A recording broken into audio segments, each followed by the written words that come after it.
story of Genghis Khan is one of the most impactful, and at the same time controversial, in all of humanity. He was not only a ruthless conqueror, but also the architect of one of the largest empires ever seen, stretching from Asia to Eastern Europe. His legacy blends strategic genius with a level of destruction that few leaders in history have managed to achieve. And it is precisely this duality that makes his trajectory so fascinating and so difficult to ignore. But before we begin, don't forget to like and subscribe to our channel. There is a frequently cited number, approximately 40 million deaths attributed to his campaigns. This figure is still debated, but even with a margin of error, one thing is certain: his impact was colossal. In a world with a much smaller population, this would represent something close to 10% of humanity. There are even studies suggesting that the devastation of entire cities and the abandonment of agricultural areas may have caused a slight drop in carbon levels in the atmosphere. A rare event, almost impossible to imagine, caused not by a natural phenomenon, but by human actions. But this story doesn't begin with an empire. It begins with a boy named Temujin. He grew up in a brutal environment, marked by betrayals, hunger, and a constant struggle for survival on the Mongolian steppes. He didn't inherit power. He wasn't born into a privileged position. Everything he achieved was built from scratch. Over the years, he accomplished something many have tried and failed to do: unify rival Mongol clans under a single command. The real turning point was how he reorganized his army. Instead of relying on family or tribal ties, he implemented a system based on meritocracy. His troops were divided into units of 10, 100, 1,000, and 10,000 men, creating an extremely efficient structure. Leadership was not determined by blood, but by competence.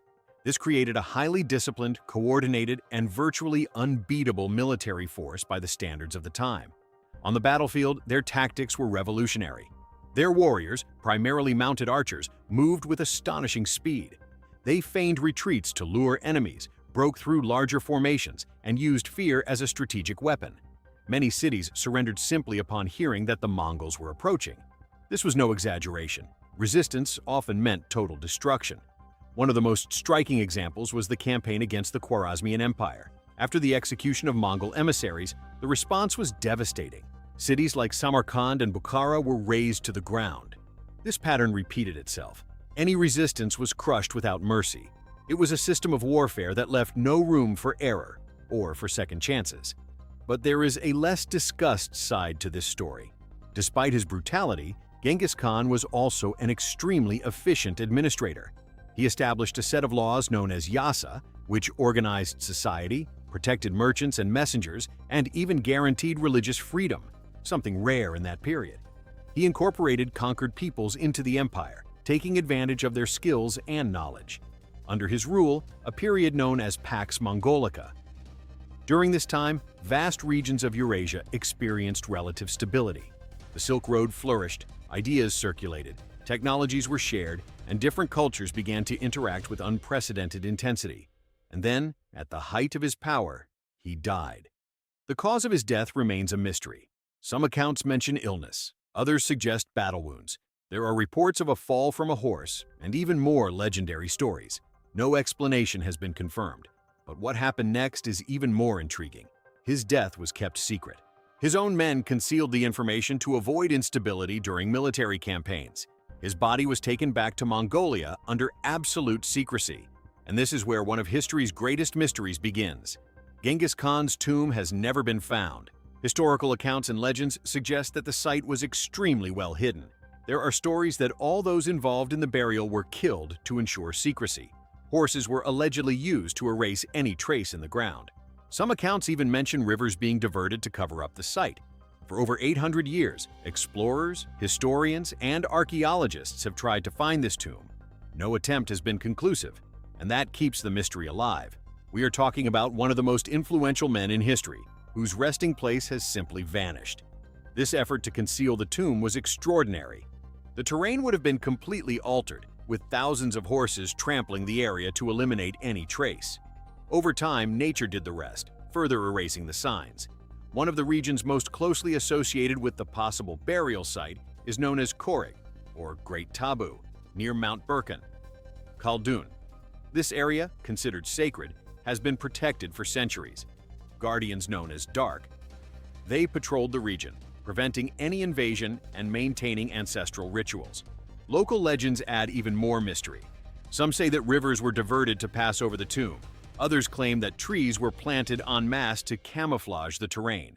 Over generations, everything has become integrated into the natural landscape, making detection almost impossible. Meanwhile, an impressive mausoleum was built in Ordos, Inner Mongolia. But this site contains no human remains. It is merely a symbolic memorial. The true tomb remains unknown. With the advancement of technology, new attempts emerged. Satellites, ground-penetrating radar, and magnetometry began to be used. One of the best-known projects was led by Albert Lin of National Geospatial Industrial Complex, Geographic. His team used non-invasive methods to investigate suspected areas, respecting Mongolian cultural traditions.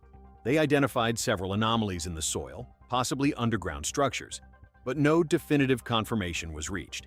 Decades earlier, a joint Japanese-Mongol expedition had already identified more than 1,300 graves in the region of the Onan, Kurlan, and Tul rivers. This revealed how difficult it would be to find a single grave, especially one that had been deliberately hidden. Among the most persistent explorers was Maury Kravitz, who dedicated more than 40 years to the search. He never found the tomb, but his expeditions generated curious accounts, from inexplicable failures to experiences considered supernatural. Then, a different theory emerged. Explorer Alan Nichols suggested that the tomb might not be where everyone was looking for it. He proposed an alternative location, near the Yellow River. His team detected underground structures, but the results were never fully disclosed. And just when it seemed the mystery would remain unsolved, a discovery emerged. An excavation revealed an elaborate tomb with architecture influenced by various regions of the ancient empire. Inside, artifacts, weapons, textiles, and human remains were found. The bones were well preserved, and radiocarbon dating indicated compatibility with the period of Genghis Khan's death in 1227. Genetic tests showed a link to populations in Central Asia. The tissues revealed a mixture of Mongol and Chinese influences. Everything pointed to a figure of great importance. But even so, there is no absolute consensus. The potential discovery generated intense reactions. For many Mongols, this was not just an archaeological event. It was something spiritual. Genghis Khan is seen as an almost divine ancestor. The idea of disturbing his tomb brought pride, but also fear. Rumors of curses began to circulate. Some people believe that tampering with this place can bring disaster or spiritual imbalances. For others, it is a violation of something sacred. Furthermore, political and cultural questions arose. Who has the right to the tomb? Who should study the artifacts? Who controls this narrative? Meanwhile, in the West, scientific enthusiasm was enormous. The possibility of directly studying one of history's greatest leaders opened doors to new discoveries. But even this enthusiasm came with caution. And this is where the real dilemma arises. Should the pursuit of knowledge supersede cultural respect? This discovery isn't just about the past. It's about how we deal with it, about how far we're willing to go to understand history, and what boundaries shouldn't be crossed. Some experts advocate the use of non-invasive technologies. Others suggest reburying the site. There are proposals for total preservation, keeping the tomb untouched. The decision involves governments, scientists, and cultural leaders. In the end, this story is more than just an archaeological mystery. It's a test for humanity. Genghis Khan's tomb is... But yes, what are we willing to do when we finally find it? And now I want to know your opinion. Do you think the tomb should be thoroughly studied, or should it remain untouched out of respect for tradition? Leave your comments below, and while you're at it, like the video and subscribe to the channel because stories like this are far from over.